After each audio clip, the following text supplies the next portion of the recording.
Flávio Bolsonaro bate o martelo e diz que só participará de debates televisivos se Lula também confirmar presença. Segundo a coluna da Malu Gaspar em O Globo, a decisão foi tomada pelo núcleo duro da campanha. O debate tem que ser com Lula e ponto final, cravou Valdemar Costa Neto, a jornalista. Doutora Kátia Magalhães, debate que estava aí também aqui no noticiário, na opinião pública em relação à participação ou não do Flávio, a participação ou não do Lula. Pronto, está aí, por enquanto, o posicionamento do Valdemar, do PL, do Flávio, é que ele só participará em função da participação do presidente Lula. O Flávio, com essa atitude, o presidente do PL endossando essa atitude, né, ele pretende frontalmente rivalizar com Lula, ele pretende se colocar como o oposto, o extremo oposto de Lula. Eu acho até que, em termos de estratégia, é uma estratégia correta. Agora, eu acho que o público, o eleitorado, ele aguarda esse contraponto também, sobretudo, no plano das ideias, no plano das propostas, porque as de Lula, nós já conhecemos. As propostas de Lula são a inexistência de propostas, simples assim. São deixar esse Estado inchado, esse Estado ineficiente, dispendioso, né, às nossas custas, nos tributar até o último fio de cabelo, regular bem entre aspas, redes sociais, ou seja, praticar censura, dirigismo econômico, dirigismo por todo lado, né, coisas velhas, coisas saurinas. Então, o que o público aguarda, o eleitorado, é um contraponto de verdade, que haja essas ideias aí dinossauricas de Lula e que, por outro lado, o candidato que se coloca como extremo oposto, que faça também o extremo oposto em termos de propostas, e propostas bem propositivas, de novo, insisto na redundância para deixar bem acentuado, propostas do tipo: vou privatizar as empresas A, B e C, vou reduzir gastos, reduzir esse déficit fiscal horroroso, esse rombo, né, que nos assalta verdadeiramente, com o qual o país não pode mais conviver nem mais um mês, que o dirá um ano, que o dirá 4. Então, são medidas propositivas. O que ele espera fazer em relação à Previdência, à administração pública e, sobretudo, a pergunta que não quer calar: o que ele espera fazer, no caso de Flávio Bolsonaro, em oposição a Lula, se porventura ele ganhar, chegar ao Planalto, o que ele espera fazer para governar de fato e não ser ele governado por togados, como a gente tem visto, tem sido, infelizmente, a realidade política dos últimos 7 anos. Infelizmente, políticos eleitos nem no Legislativo, nem no Executivo desfrutam mais da sua autonomia, porque eles são geridos, bem entre aspas, o tempo todo por togados. Então, o Brasil precisa saber de que modo nós sairemos desse autoritarismo de toga, de que modo os nossos representantes eleitos pretendem retomar a sua própria autonomia e pretendem reimplementar no Brasil um Estado de Direito que já foi erodido, como foi reconhecido pelo próprio Donald Trump ontem e é reconhecido por qualquer pessoa lúcida e de boa fé nesse país.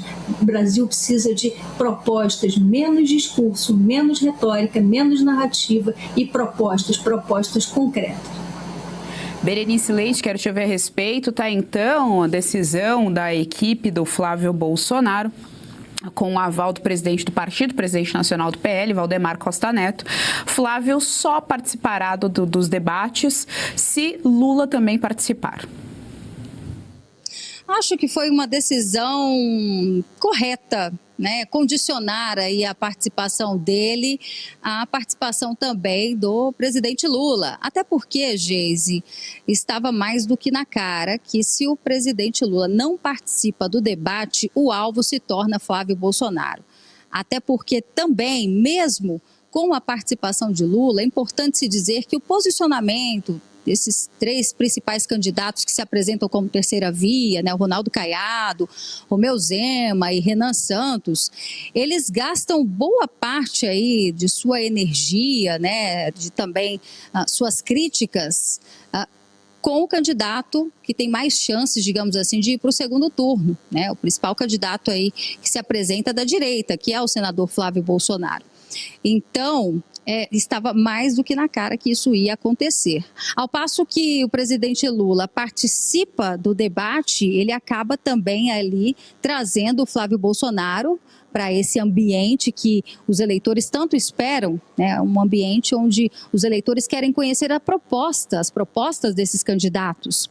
A gente sabe que em muitas ocasiões também, né, a gente consegue perceber ali quais são os candidatos que realmente estão preparados, que têm propostas para apresentar.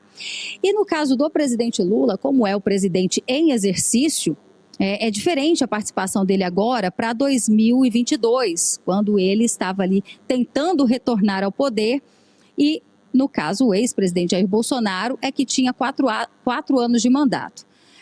Obviamente, Lula participando dos debates, o primeiro acredito que vai ser da Band, né? Tradicionalmente acontece assim. O governo dele, esses últimos anos de governo, vão ser motivo de questionamento. Ele sabe que tem um alvo nas costas em diversos setores que esse governo tem deixado a desejar, na economia, na segurança pública, a própria pauta da mulher, né, os números do feminicídio que aumentaram tanto. Então, vai ser desafiador. E como a própria equipe de Lula, né, os coordenadores de campanha já o aconselharam, isso foi notícia na semana passada, de que ele talvez não participará de nenhum debate, Flávio Bolsonaro, então, condiciona a sua participação e meio que chama para o desafio, né, para uma espécie de duelo. Olha, se você entrar na arena, eu também entro.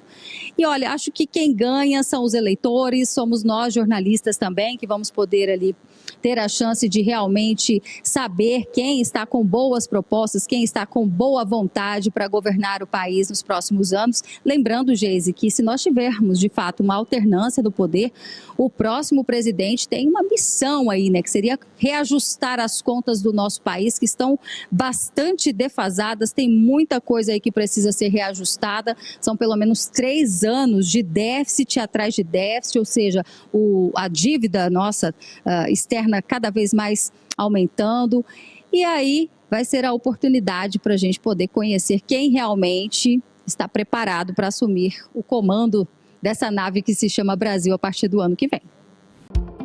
E se você pudesse ter acesso aos bastidores do Sem Filtro e conversar direto com os comentaristas e âncoras da Oeste? Agora, isso é possível com o Clube de Membros do nosso canal no YouTube. O clube foi criado para quem quer dar um passo além e fazer parte de uma comunidade exclusiva. São 3 níveis de assinatura, pensados para aproximar você da nossa equipe. No plano apoiador, você ganha destaque no chat, figurinhas personalizadas e acesso a publicações exclusivas na comunidade do canal. Quer estar ainda mais perto da Oeste? Nos níveis Engajado e VIP, nós liberamos acesso às lives fechadas com nossos apresentadores e comentaristas, nas modalidades mensal ou semanal. Você também participa de sorteios de livros e produtos da Oeste, além de acesso antecipado a vídeos e a uma visão direta dos bastidores do programa Oeste Sem Filtro. Faça parte do nosso clube de membros e tenha acesso a lives exclusivas comigo e com todo o time da Oeste. Se você acredita na importância de um jornalismo livre, independente e comprometido com os fatos, clique agora no botão Seja Membro e conheça todos os detalhes e vantagens de cada plano.